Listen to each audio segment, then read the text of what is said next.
नमस्कार दोस्तों, एक बार फिर से आप सभी का बहुत बहुत स्वागत है हमारे YouTube चैनल में। मैं हूं रंजन सर और आप देख रहे हैं सिर्फ ज्ञान और शिक्षा का YouTube चैनल ग्रेडियंट एकेडमी। आज के इस वीडियो में देखिए सामान्य विज्ञान का ध्वनि चैप्टर से 15 सबसे महत्वपूर्ण सिलेक्टेड वस्तुनिष्ठ प्रश्न। दोस्तों, सभी प्रकार के प्रतियोगिता परीक्षा के लिए ये सभी प्रश्न अत्यंत महत्वपूर्ण हैं। आइए शुरू करते हैं और बढ़ते हैं सबसे पहले प्रश्न की ओर। यदि आप नए हैं हमारे चैनल पे तो चैनल को कर लीजिए सब्सक्राइब और वीडियो पसंद आए तो लाइक करना नहीं भूलें। आइए दोस्तों देखते हैं पहला प्रश्न। हमारा आज का ये पहला प्रश्न है, ध्वनि संचरित हो सकती है।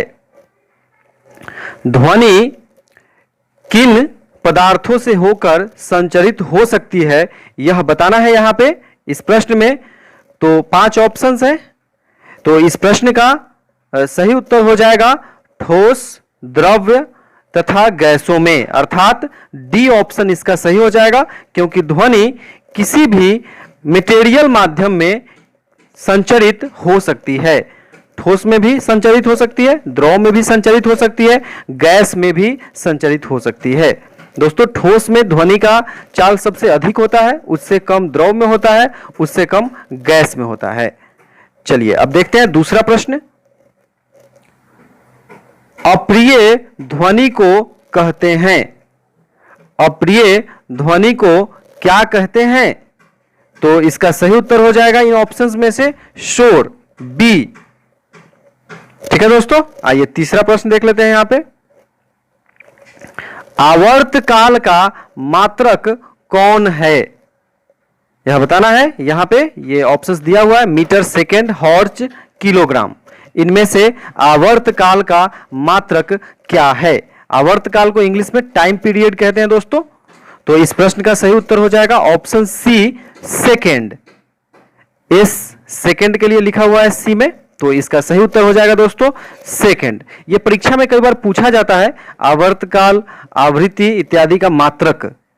तो इसको थोड़ा अच्छे से देख ले, हो सके तो कहीं पे नोट करते चलिए, पेपर और पेन ले लीजिए और नोट करते चलिए दोस्तों। आइए चौथा प्रश्न देख लेते हैं। यहां पे देखिए, ये है चौथा प्रश्न। इनमें किसके आवाज की आवृत्ति सबसे अधिक है? ये देखिए, ये ऑप्शंस में 4 दिए हुए हैं ऑप्शंस। यहां छोटी बच्ची की, छोटे बालक की, महिला की और पुरुष की। देखिए, इन ऑप्शंस में से आपको बताना है कि किसके आवाज की आवृत्ति सबसे अधिक होगी, फ्रीक्वेंसी। तो इस प्रश्न का सही उत्तर हो जाएगा ऑप्शन ए, छोटी बच्ची की। छोटी जो लड़की है उसके आवाज की आवृत्ति सबसे अधिक होगी। ठीक है दोस्तों, इसको ध्यान में रखिएगा। आइए आगे बढ़ते हैं, 5वां प्रश्न देख लीजिए यहां पे आइए दोस्तों, ये 5वां प्रश्न देख लेते हैं।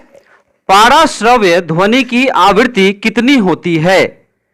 इन ऑप्शंस में से आपको बताना है दोस्तों। तो यहां पे जरा सा गौर करिएगा दोस्तों। ए में 20,000 हर्ज से अधिक, बी में 20,000 हर्ज से कम, सी 20 हर्ज, डी 200 हर्ज। तो इसका सही उत्तर क्या हो जाएगा? तो ऑप्शन ए हो जाएगा। पाराश्रव्य ध्वनि 20,000 हर्ज से अधिक होती है। इसको इंग्लिश में अल्ट्रासाउंड कहते हैं। यहां पे जान ले दोस्तों, 3 प्रकार की है ध्वनि। एक पराश्रव्य है, अल्ट्रासाउंड, एक है अपश्रव्य, इंफ्रासाउंड, वो आगे प्रश्न में आपको मिलेगा, और एक है श्रव्य, ऑडिबल, जिसे हम लोग सुन पाते हैं। तो यहां पे देख लीजिए, 20 से लेकर 20,000 हर्ज तक की ध्वनि को ऑडिबल, श्रव्य ध्वनि कहा जाता है, जिसको मनुष्य का कान सुन सकता है। और 20,000 हर्ज से अधिक हो गया तो वह हो गया पाराश्रव्य ध्वनि, अल्ट्रासाउंड। और 20 हर्ज से कम हो गया तो वो अपश्रव्य ध्वनि हो गया, इंफ्रासाउंड। ठीक, आइए छठा प्रश्न देख लेते हैं। हमें कोई ध्वनि सुनाई देती है, इसका कारण है? क्या कारण है कि हमें कोई भी ध्वनि सुनाई पड़ती है? तो ये 4 ऑप्शंस देख लीजिए और एक ई ऑप्शन है, इनमें से कोई नहीं या फिर एक से अधिक। तो छठे प्रश्न का सही उत्तर हो जाएगा दोस्तों ऑप्शन सी, कंपन, वाइब्रेशन। ध्वनि जो है कंपन से ही प्रोड्यूस होती है, कंपन के कारण ही ध्वनि निकलती है। अगर कंपन नहीं हो तो ध्वनि निकलेगी ही नहीं, तो ध्वनि सुनाई नहीं पड़ेगी हम लोगों को। ठीक है, चलिए आगे बढ़ते हैं। 7वां प्रश्न देख लीजिए। मानव के कानों के लिए श्रव्यता परास है, अर्थात मानव का कान किस ध्वनि को सुन सकता है, यह बताना है यहां पे। तो काफी आसान प्रश्न है ये। इसका सही उत्तर हो जाएगा ऑप्शन ए 20 हर्ज से 20,000 हर्ज तक। ठीक है दोस्तों, अब आइए आगे बढ़ते हैं। 8वां प्रश्न देख लीजिए। अपश्रव्य ध्वनि, अवश्रव्य ध्वनि की आवृत्ति कितनी है? तो इसका सही उत्तर हो जाएगा ऑप्शन ए 20 हर्ज से कम।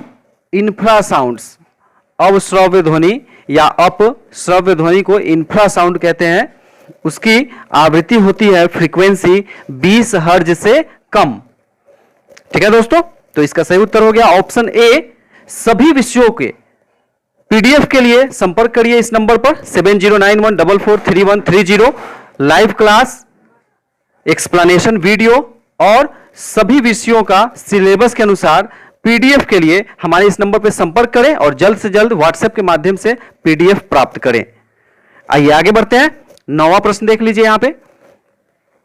कंपन आयाम का एसआई मात्रक क्या है? कंपन आयाम का एसआई मात्रक क्या होता है, यहां पे ये बताना है इन ऑप्शंस में से। तो इसका सही उत्तर हो जाएगा दोस्तों ऑप्शन डी, मीटर। ठीक है दोस्तों, आइए आगे बढ़ते हैं।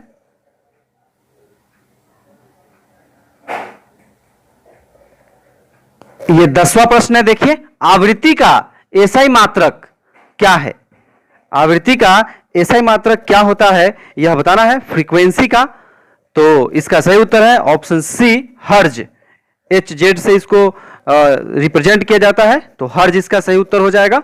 आइए 11वां प्रश्न देख लेते हैं यहां पे। ध्वनि की प्रबलता किस कारक पर निर्भर करती है?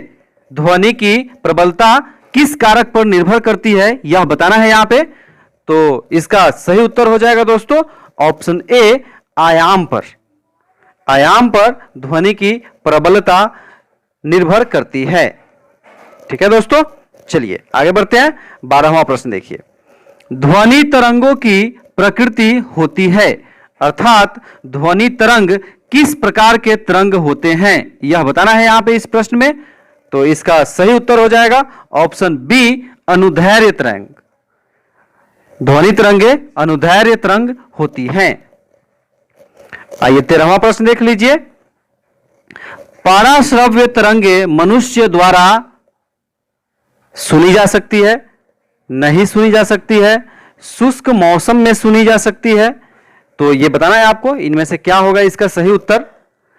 तो यहां जान लीजिए दोस्तों, इसका सही उत्तर होगा बी, नहीं सुनी जा सकती है। चाहे पराश्रव्य ध्वनि हो या फिर अपश्रव्य ध्वनि हो, वो मनुष्य के कान के द्वारा नहीं सुनी जा सकती है।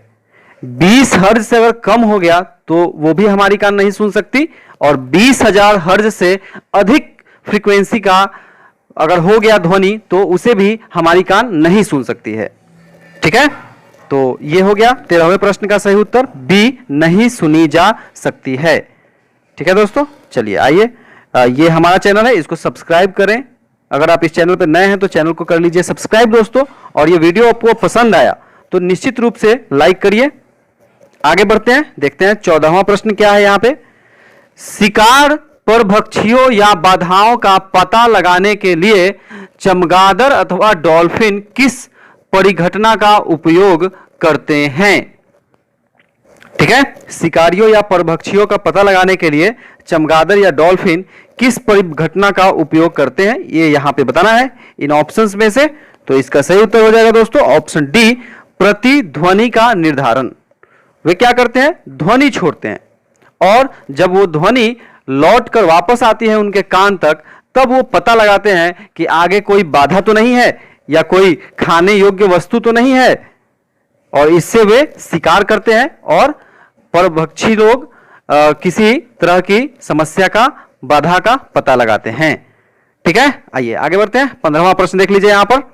चंद्रमा पर धरातल से दूर विस्फोट सुनाई नहीं पड़ता है, क्यों सुनाई नहीं पड़ता है? चंद्रमा पर अगर विस्फोट हो या कोई ध्वनि हो तो क्यों सुनाई नहीं पड़ता है, इसका कारण बताना है यहाँ पे इन ऑप्शंस में से। तो इस प्रश्न का सही उत्तर हो जाएगा दोस्तों ऑप्शन ए, वायुमंडल की अनुपस्थिति के कारण। निर्वात है चंद्रमा पे, और आप जानते हैं दोस्तों कि ध्वनि को एक जगह से दूसरी जगह जाने के लिए कुछ ना कुछ माध्यम चाहिए, भले ही वो सॉलिड हो, ठोस माध्यम हो, द्रव माध्यम हो या फिर गैस हो। अगर ये माध्यम नहीं है बीच में तो ध्वनि एक जगह से दूसरी जगह नहीं जा पाएगी। तो वायुमंडल है नहीं चंद्रमा पे, इसलिए कोई विस्फोट हो या कोई तरह की घटना हो, आप बोलेंगे भी अगर चंद्रमा में पे खड़ा होके तो आपकी आवाज दूसरे व्यक्ति तक नहीं पहुंच पाएगी। तो इसका सही उत्तर हो गया ऑप्शन ए, वायुमंडल की अनुपस्थिति के कारण। ठीक है दोस्तों, तो ये 15 प्रश्नों का हमारा वस्तुनिष्ठ प्रश्न था, जो कि सभी प्रकार के प्रतियोगिता परीक्षा के लिए काफी महत्वपूर्ण है, चाहे बीपीएससी पीटी परीक्षा हो या प्रधान शिक्षक की परीक्षा या अन्य सभी प्रकार के प्रतियोगिता परीक्षा के लिए। दोस्तों सभी प्रकार के पीडीएफ के लिए हमारे इस नंबर पर, स्क्रीन पे जो नंबर दिख रहा है यहाँ आप संपर्क कर सकते हैं 7091443130। और यहाँ मैं बताते चलूं, मैट्रिक इंटर बोर्ड परीक्षा की तैयारी के लिए एक मधुर पाठशाला सब्सक्राइब करना है आपको। ये नया हमारा चैनल है मधुर पाठशाला, जिसपे मैट्रिक और इंटर बोर्ड परीक्षा की तैयारी कराई जा रही है। तो आप सब्सक्राइब करें और जो भी बच्चे मैट्रिक इंटर बोर्ड परीक्षा की तैयारी करते हैं उन्हें बताएं, उन्हें लिंक शेयर करें। और इसके बाद हमारा विद्युत धारा का ऑब्जेक्टिव प्रश्न आएगा, तो उस वीडियो को नहीं मिस करें। ठीक है दोस्तों।